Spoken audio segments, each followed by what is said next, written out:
এই মঞ্চটাকে চালু করতে গেলে মিনিমাম কি দরকার সেইটা একটা টুইট দেখো। আমি সঙ্গে সঙ্গে এসে টিমকে বলেছি, আমরা 2-3 জন এসে এই মঞ্চটা ঘুরে দেখে মোটামুটি একটা হিসাব করে আমরা বললাম যে 1 টাকা লাগবে। আমি সেই রিপোর্ট নিয়ে যাই এবং ফিরাজকে বলি, ববিকে বললেন যে ঠিক আছে স্যার, তাহলে এই টাকাটা একটু ভেঙে দাও। ভেঙে দেওয়ার সঙ্গে সঙ্গে উনি কিন্তু তার অর্ধেক টাকা দিয়ে দিলেন।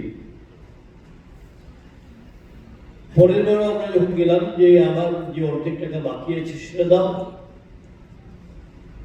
তখন বললেন যে ঠিক আছে, তবে প্রতিশ্রুতি দিলেন যে সামনে ফিনান্সিয়াল ইয়ারে নিশ্চয়ই আমাদের চালাতে হবে।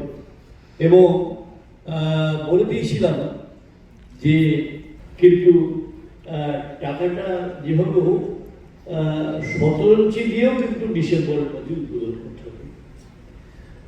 তো স্বাভাবিকভাবেই এই বিষয়টা মানে আমরা দেখলাম যে সেই কথাটাকে স্মরণে রেখেই আমাদের শুরু হয়েছিল প্রাক্তন চেয়ারম্যান অশ্বিনী আমলে, শেষ হলো বর্তমান চেয়ারম্যান।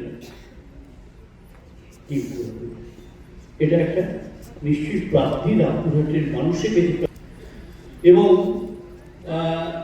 সব থেকে মানে শেষ মুহূর্তে যখন টাকার টানাটানি, সেই মুহূর্তে যিনি হাত বাড়িয়ে দিয়েছিলেন তিনি হচ্ছেন মাননীয় সাংসদ শতাব্দী রায়। এবং তিনি শেষ লগ্নে 1 কোটি টাকা দিয়ে এই কাজটা সম্পূর্ণ করা হয়েছে। আমরা মনে করি সাংস্কৃতিক জীবনের অনেক কিছু বিষয় ছিল।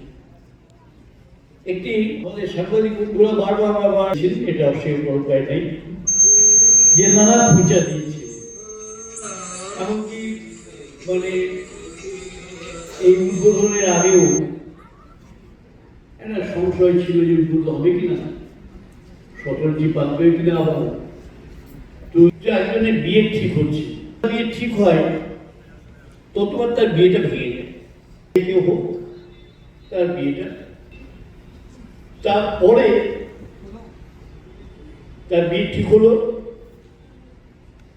এসে বলছে এবার ভাঙবি কি করে, দেখ ওর ঘরের ফোনই নাই।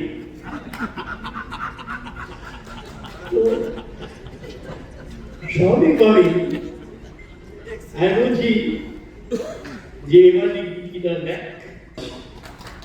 এবং আমি আমাদের বর্তমান চেয়ারম্যান তাকে একটা অনুরোধ করব, এই 12ই জানুয়ারি অনুষ্ঠান দিয়ে এই অনুষ্ঠানের যে কাজকর্ম সেইটা শুরু। আমরা আবার বলছি সম্পূর্ণ চেয়ার লাগিয়ে এই অনুষ্ঠানটা সূচনা করা হোক। তাহলে আশা করি ঘুরতে যারা ভালোবাসেন এবং সাংস্কৃতিক জীবনের সঙ্গেই ওতপ্রোতভাবে যোগ যাদের খুশি হবে, আনন্দ হবে। এবং আরেকটা বিষয় হচ্ছে একটা মোডালিটি